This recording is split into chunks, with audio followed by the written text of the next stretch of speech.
Ya, assalamualaikum warahmatullahi wabarakatuh.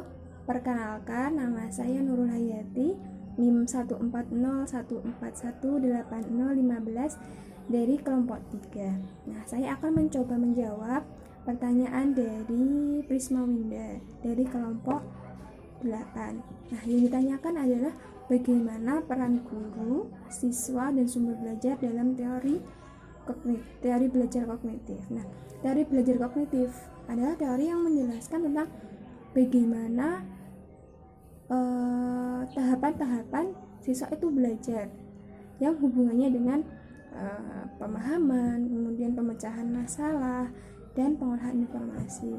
Nah, dalam teori belajar kognitif itu yang paling terkenal adalah teori belajar menurut Peirce. Nah, teori belajar menurut Peirce ini itu dibedakan menjadi 4 tahapan. Yang pertama tahap sensori motor, kemudian tahap praoperasional, kemudian operasional konkret, dan yang terakhir adalah tahap operasional formal. Nah, bagaimana peran guru? Nah, peran guru adalah guru mengetahui dan memahami bagaimana perkembangan anak itu seharusnya.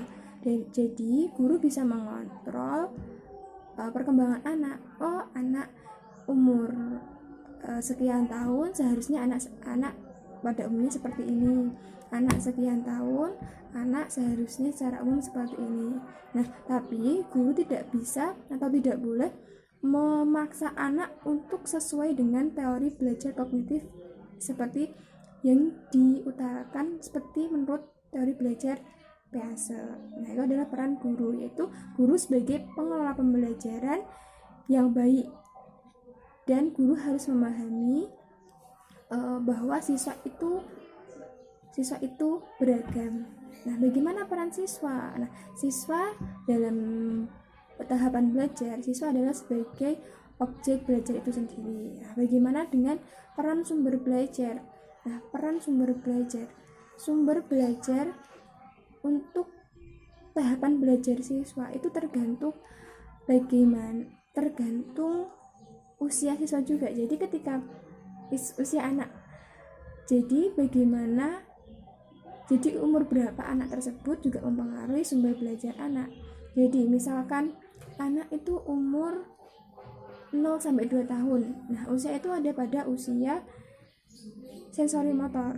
Nah, sebagian besar sumber belajar anak itu masih berasal dari anggota keluarga anak tersebut. Nah, jadi peran sumber belajar itu dari orang tua. Jika orang tua memberikan stimulus yang baik pada anak, itu juga